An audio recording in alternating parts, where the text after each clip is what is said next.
Rosalie, magkano ba ang naibawas sa pondo ng DepEd para sa susunod na taon? Aga, nasa 11.57 billion pesos ang halaga ng naibawas sa magiging pondo ng Department of Education o DepEd para sa taong 2025. Batay sa inaprubahang bersyon na General Appropriations Bill ng Bicameral Conference Committee. Kinundi na ito ni House Deputy Minority Leader, ACT Teachers Party List Representative Franz Castro. Ayon sa Teacher Solon, malinaw anyang manifestasyon ito ng anti-education at anti-poor policies ng pamahalaan. Kit pa nito, hindi ito katanggap-tanggap at papakita kung ano ang tunay na prioridad ng administrasyon.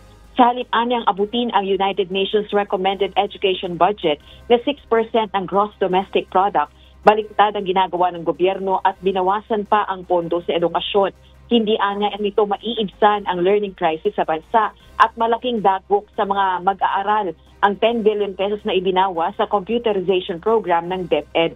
Batay naman kay DepEd Secretary Sani Angara, ang 10 billion pesos cut sa 2025 computerization program ng DepEd ay magagamit na sana sa libu-libong computers at gadgets ng public school children. Mahalagaan niya ang infrastruktura, subalit gayon din yung pamumuhunan sa mga mamayan. Ngayong niratipikahan na ng dalawang kapulungan ng Kongreso ang 2025 General Appropriations Bill, pirma na lang ni Pangulong Marcos Jr. ang kulang para tuluyan itong maisabatas. Pakinggan naman natin ang panawagan ni Congresswoman Castro.